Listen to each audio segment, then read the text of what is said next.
Finally PM किसान योजना टंका आपन को केबे मिलिबो ता छडा किसान योजना आउ किछि नुवा लिस्ट आसीगला ए लिस्ट रे जेमानकर नाम अछि सेमानको 20तम किस्ती रो 2000 टंका मध्ये मिलबा को जाउछि।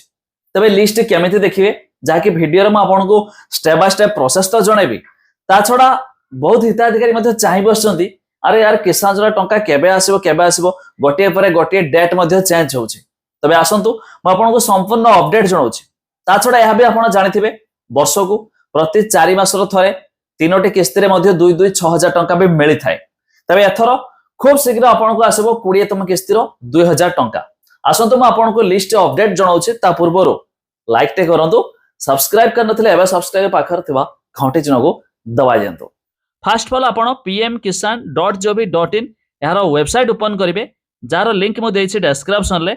एमिति कि देखंतु eKYC is mandatory for PM Kisan registered farmer. OTP based eKYC is available on PM Kisan portal. एमिति कि नियरेस्ट CSC सेंटर आपण मध्य बायोमेट्रिक सहायता रे KYC करि परिबे। एथि पैसा पाया पय हेले KYC करबा मध्य कंपलसरी रहिछि। जेमिति कि देखंतु मु eKYC रे क्लिक कली एबे तो आपण मध्य eKYC घरे रहि कि करि परिबे जोथि कि आपण केवल OTP सहायता रे। जदि आपण बायोमेट्रिक सहायता रे करिवे ताहले आपण को मते जिबा को पड़िबो जोटा कि जनसेवा केंद्र किबा मो सेवा केंद्र। देखंतु जपरे हम केवासी रे क्लिक कले एमिति आसीला ओटीपी बेस्ड केवासी आधार नंबर देकी सर्च रे क्लिक करिकि आपण मध्य केवासी करि परिबे। ये तरला केवासी प्रोसेस लिस्ट देखिया पय देखंतु एठी बेनिफिशियरी लिस्ट लिखाइ छि बस तारे पर हम क्लिक करिवा। एबे आपण को सामने रे आसी जिवो स्टेट तो जेहेतु हम ओडिसा तो कोन करिवा हम ओडिसा रे सिलेक्ट करिवा। देन तापर आपण को डिस्ट्रिक्ट जो डिस्ट्रिक्ट देखिया पय छबे डिस्ट्रिक्ट दे देबे। जो ब्लॉक देखिया पय चाहिए आपण ब्लॉक दे देबे।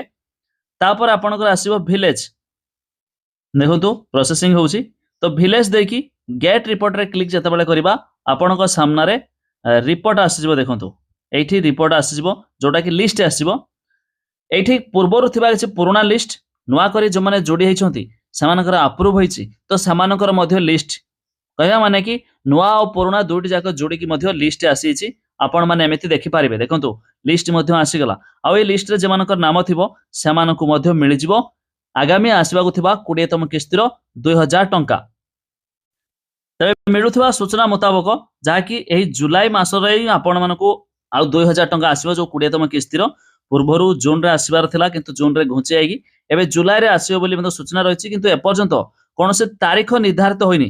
जेमिति कि देखंतु एबे 19तम किस्ती 24 फेब्रुआरी 2025 रे देखौछि किंतु जते बेले 20तम किस्ती आसीबो तो एठी मध्ये डेट चेंज कराबो बा सही डेट मध्ये शो कराइबो।